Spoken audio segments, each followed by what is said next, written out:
잘 아시죠? 불가분, 뗄래야 뗄 수 없는 사이, 그러한 말이지요. 세상에는 불가분의 관계에 있는 것이 많이 있습니다. 몸과 영혼은 불가분의 관계에 있습니다.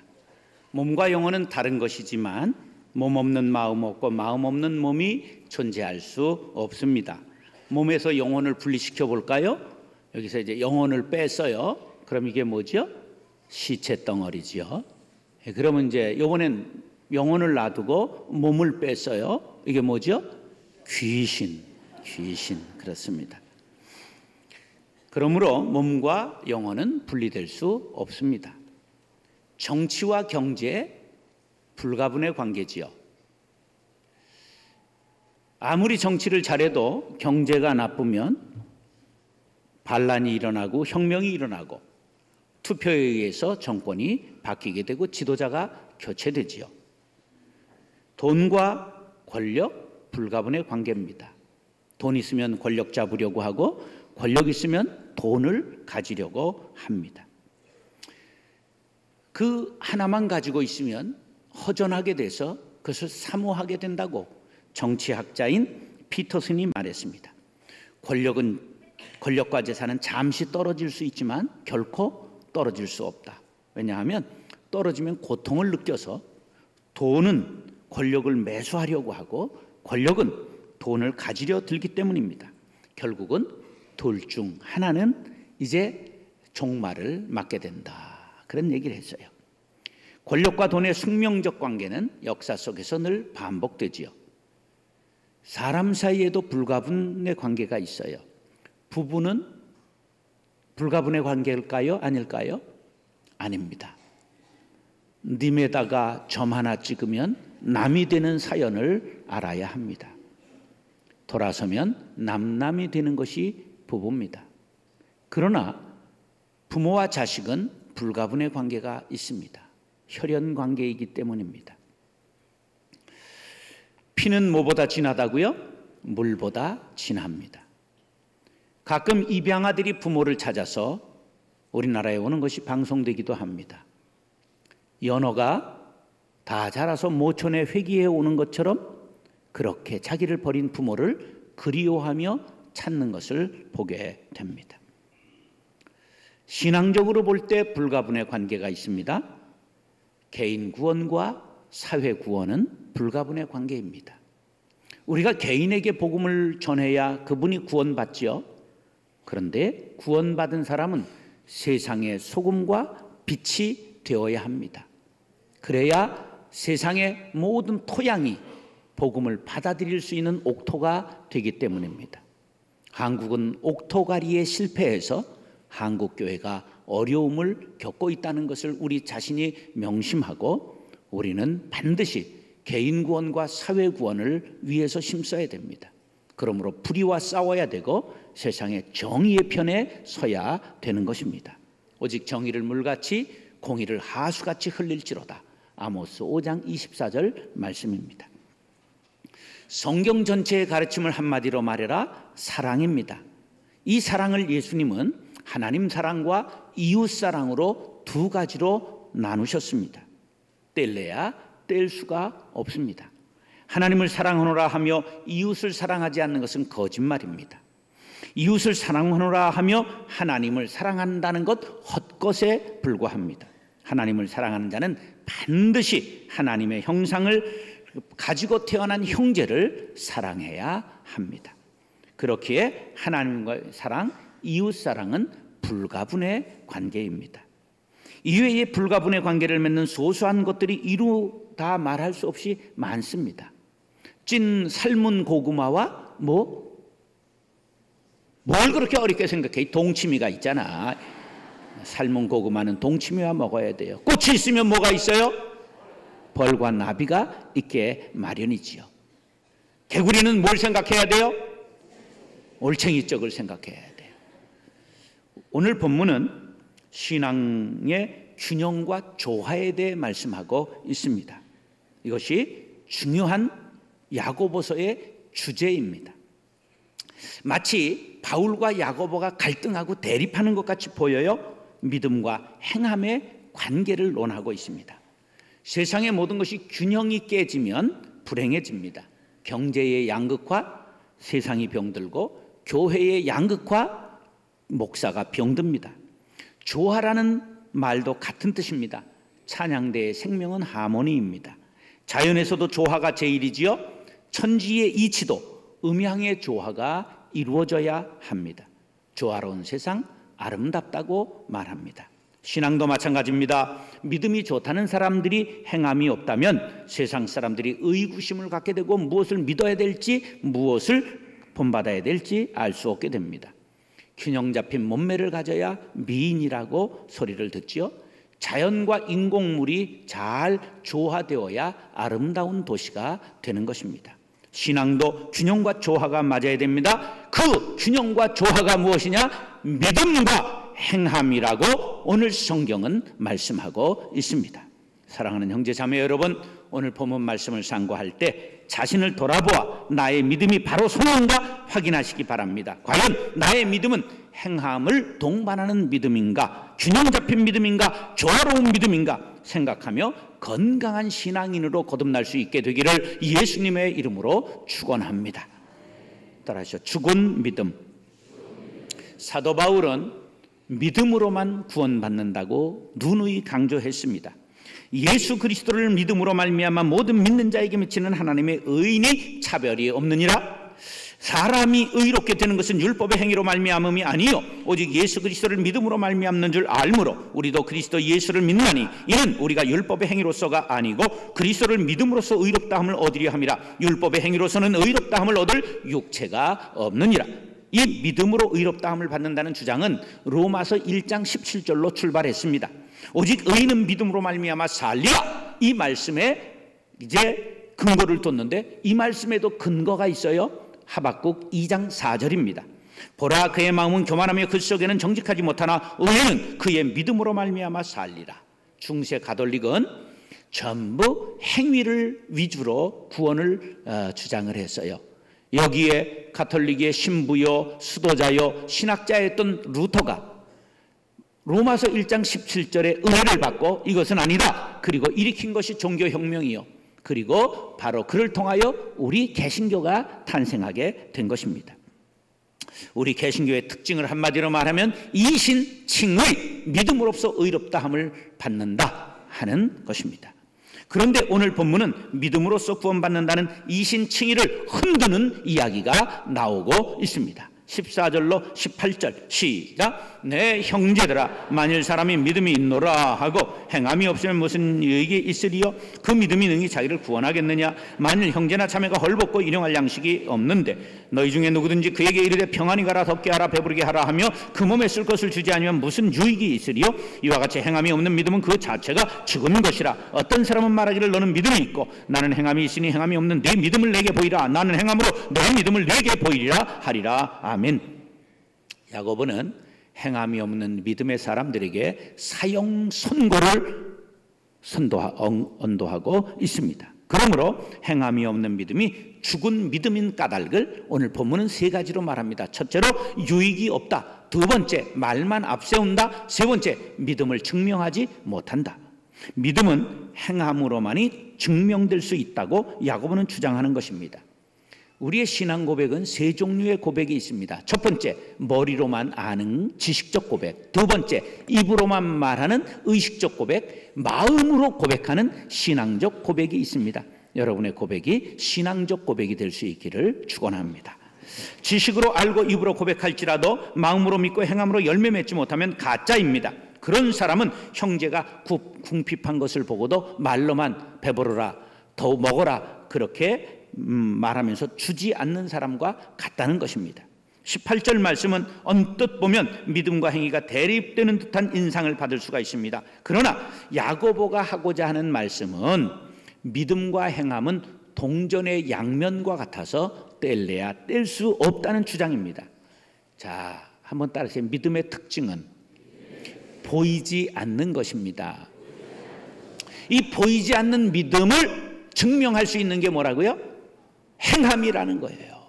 보이지 않는 걸 보여야 되는데 그것이 행함입니다. 그래서 야고보는 구원의 도리로서 행함을 말하는 것이 아니라 믿음의 증거로서 행함을 말하고 있는 것입니다. 불이 있으면 뭐가 있게 되어 있죠? 빛이 있게 되어 있어요. 그런데 불이 있다 하면서도 불빛이 없으면 거짓말이라는 것이죠. 바로 불이 켜지면 빛은 따라오게 마련입니다. 마찬가지로 예수 그리스도를 믿는 믿음이 있다면 행동으로 나타나게 되는 것이죠.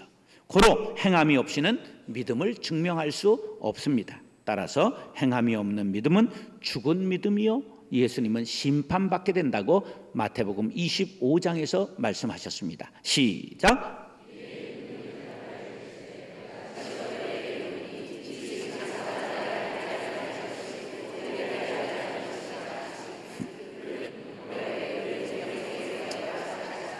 자, 천국과 지옥을 가르는 것이 행했느냐 아니냐의 여부라고 예수님이 말씀하셨어요.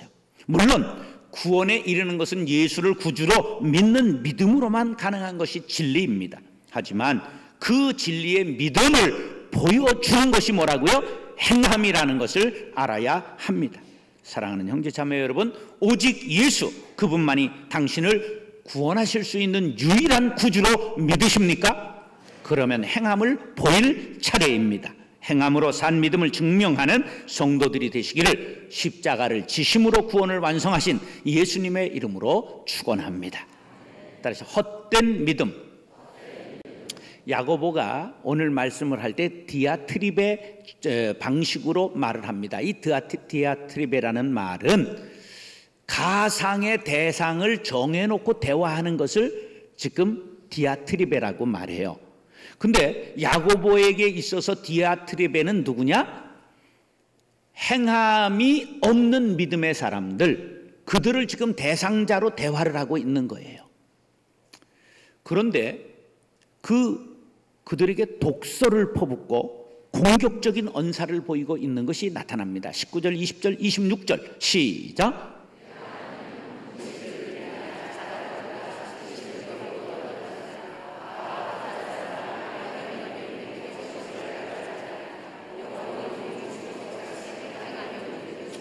자, 가상적 대화자가 지금 누구라고요? 행함이 없는 믿음의 사람들, 그들에게 이럽니다. 잘하는구나. 비꼬고 있단 말이에요. 너희들이 하나님 한 분인 걸 아느냐? 잘한다. 귀신도 아는 거다. 그렇게 말하는 거예요. 귀신이 하나님은 알아요? 몰라요? 알아도 얼만큼 알아요? 너무 잘 알잖아요. 성경에 보면 그냥 너무 그 귀신들이 예수님을 보면 벌벌 떨고 나타나는 걸 여러분 여러 차례 읽을 수가 있습니다.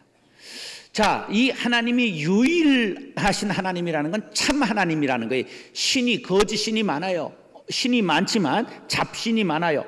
참신 구원의 하나님은 한 분인 여호와시다, 그런 뜻이에요. 신명기 6장 4절로 5절 시작.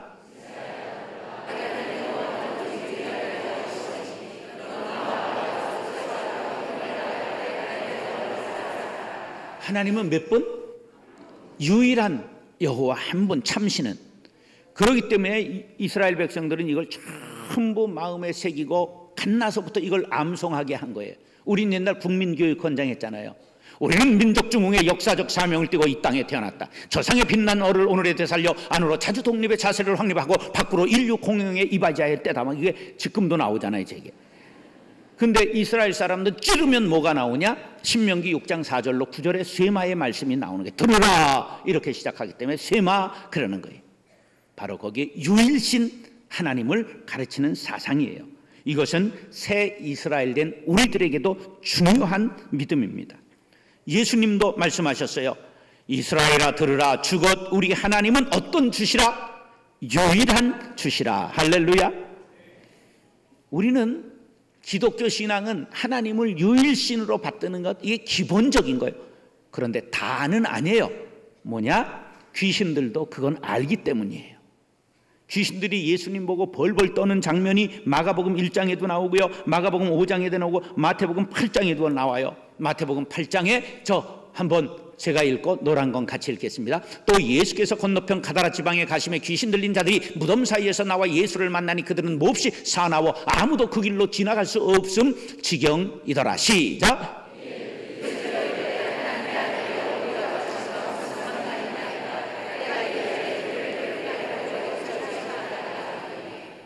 귀신이 예수님을 보자 하나님의 아들인 줄 알고 벌벌 떨었단 말이에요. 이들이 아는 건 지식에 불과한 거다, 그런 말이에요. 그와 같이 믿음으로만 신앙을 고백하는 것, 입으로만 말하는 것, 그것은 참된 신앙인이라고 할 수 없어요. 참된 신앙은 믿음과 함께 철저한 순종의 행위가 따라야 된다. 할렐루야. 20절에 말로만 믿는다고 하고 행함이 없는 자들을 향하여 허탄한 사람들아, 혀를 끌끌 차며 불쌍하게 여깁니다. 허탄하다는 게 뭐예요? 속이 빈 사람. 속 빈 강정은 맛이나 있지, 이 속 빈 사람은 구원도 받지 못한다, 그런 말이에요. 헛된 지식에 만족하면서 지식과 믿음을 자랑하는 사람을 가리켜 어리석은 자라고 말하면서 내 믿음은 헛것이다 그랬어요. 헛것이 뭡니까? 이자 없는 돈, 곡물수확이 없는 땅과 같이 아무런 유익이 없는 것을 가리킵니다. 이렇게 행함이 없는 믿음은 공허한 것이 된다는 뜻입니다. 그러면서 결론적으로 행함이 없는 믿음을 영혼이 없는 몸에 비유했어요. 영이 떠난 몸이나 호흡이 중단된 몸은 이미 죽은 것이죠. 이와 같이 행함이 없는 믿음은 죽은 믿음입니다. 다시 한번 볼까요? 몸에서 영혼을 빼면 뭐가 돼요? 시체가 돼요. 몸 없는 영혼은 뭐가 돼요? 귀신이 되는 거예요. 몸과 영혼은 분리될 수 없어요. 이와 같이 행함이 없는 믿음은 헛것입니다. 얼마 전 우리나라 유명한 선교단체의 출판사 대표가 3년간 7억 7천만 원을 횡령했어요. 그래가지고 8억짜리 아파트도 사고 막 2억을 현금을 넣고 쓰고, 그 다음에 콘도 회원권, 국내도 유명한 걸 갖고 하와이에도 콘도 회원권을 가지고 이러다가 발각이 돼서 이제 그만뒀어요. 근데 놀라운 것은 선교단체의 간사들이 한 달 100만 원 미만으로 살아가며 철저하게 헌신해요. 그러면 그 사람은 믿음이 그걸 어떻게 우리가 그걸 믿음이라고 말할 수 있겠어요? 교회가 크고 유명 설교자가 돼서 방송에도 매일 나와도 그 사람이 사는 것이 정말 다 엉터리라는 것이 밝혀지면 그 믿음을 무엇으로 우리가 보여줄 수 있느냐, 그런 말이에요. 그러므로 우리가 말하고 믿고 하는 것은 전부 삶으로 드러낼 수 있도록 행함을 가져야 된다. 할렐루야. 예. 우리말에 빛 좋은 개살구라는 말이 있듯이 보기에는 그럴듯하지만 실상은 아무것도 아니라는 것이 헛것이라는 거예요. 헛것은 죽은 것이라는 의미입니다. 급한 물결이 흘러가도 이 살아있는 송사리는 쫙 거슬러 올라가지만 죽은 메기는 덩치가 아무리 커도 다 떠내려가 버리고 마는 거예요. 믿음의 크기를, 덩치를 아무리 자랑해도 힘도 능력도 영향력도 발휘할 수 없는 건 행함이 없기 때문입니다. 요한복음 15장 2절 시작.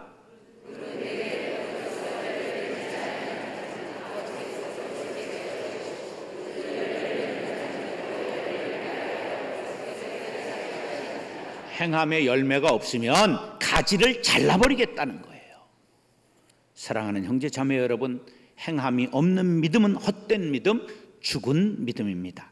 행함의 열매를 맺음으로 참된 신앙인이 되시기를 예수님의 이름으로 축원합니다. 따라서 행동하는 믿음. 한 번은 미국 농무부 장관이 교황에게 사과를 공식적으로 했어요. 왜 그랬느냐 하면 이 산하 제한 문제로 교황청에서 교황이 산하 제한을 반대한다, 그렇게 성명서를 내니까 미국 농무부 장관이 아니, 게임은 직접 하지도 않으시는 분이 무슨 그렇게 법에 대해서는, 규칙에 대해서는 많이 압니까? 그렇게 한 것이 그냥 방송돼 버렸어. 뭔 말인지 모르시세요? 교황이 게임을 하시지 않잖아. 애를 낳지 않잖아요. 그런데 규칙에 대해서는 자꾸만 얘기를 하시니까 그것에 대하여 얘기했어요. 근데 높으신 분에게 무엄한 얘기를 하니까 막 발칵 뒤집고 일어나니까 사과를 했다, 그런 말이에요. 그러나 내용을 보면 옳은 말이지요. 세상에는 너무 말은 많이 하고 하는데 헛말하는 사람이 많다, 그런 말이에요. 자기가 실제로 겪어보고 살아보고 말을 하는 것이 좋다, 그런 말이에요. 요즘 한국교회의 큰 문제점이 살지 않는 문제입니다. 하도 설교를 많이 듣고 그냥 고급 설교를 듣고 이래가지고 귀는 다락같이 높아져가지고 천국에 가니까 성도들의 귀만 동동 뜨고 목사들의 조동아리만 동동 떴다는 그런 전설이 왜 나오냐? 이게 한국교회의 이야기를 대변하는 거예요. 전하는 목사나 듣는 신자들 행동하지 않아요. 우리 이제 말하기보다 행동할 수 있기를 바랍니다. 예수님은 말로만 떠들고 행동하지 않았던 종교 지도자 바리새인들을 화 있을진저 서기관들과 바리새인들이여 회칠한 무덤과 같다. 겉으로는 아름답게 보이나 그 안에는 죽은 사람의 뼈와 모든 더러운 것이 가득하다고 무덤과 같다고 말했습니다. 성공한 사람들의 특징이 뭐냐? 남들이 어렵게 생각하는 일을 몸으로 부닥쳐 그 벽을 격파한 사람들이 바로 성공하는 것이죠. 말과 행동이 하나 될 때 인생길이 형통하고 신앙의 길이 장대해지는 줄 믿으시기 바랍니다. 패배자는 언제나 말만 하고 꿈만 꾸다가 끝납니다. 우리 모두 행동하는 신앙인이 될 수 있기를 간절히 바랍니다. 21절로 25절에 보면 우리 조상 아브라함이 그 아들 이삭을 제단에 바칠 때 행함으로 의롭다 하심을 받은 것이 아니냐. 내가 보거니와 믿음이 그의 행함과 함께 일하고 행함으로 믿음이 온전하게 되었느니라. 이에 성경에 이른바 아브라함이 하나님을 믿으니 이것을 의로 여기시다는 말씀이 이루어졌고 그는 하나님의 벗이라 칭함을 받았나니 이로 보건대 사람이 행함으로 의롭다 하심을 받고 믿음으로만은 아니니라. 시작.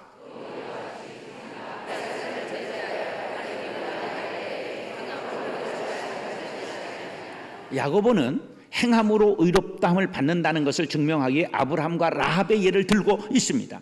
아브라함이 이삭을 제단에 바친 것은 바로 그가 믿음이 있었기 때문에 바칠 수 있는 건 사실이지만 믿음이 행위로 나타났기 때문에 그의 믿음이 증명된 것이 아니냐? 따라서 믿음의 행위. 그렇습니다. 우리 행위는 반드시 믿음을 전제했는데 뭐가 나타나야 된다? 행위가 나타날 때 행위를 보고 믿음을 증명할 수 있다는 말씀을 기억하시기 바랍니다. 22절에 믿음과 행함이 별개라고 주장하는 자들을 향해 믿음과 행함을 서로 떼어놓을 수 없는 불가분의 관계임을 설명하고 있습니다. 그러면서 무슨 말을 하느냐 하면 그렇게 됐기 때문에 하나님이 아브라함을 벗이라고 불렀다는 거예요.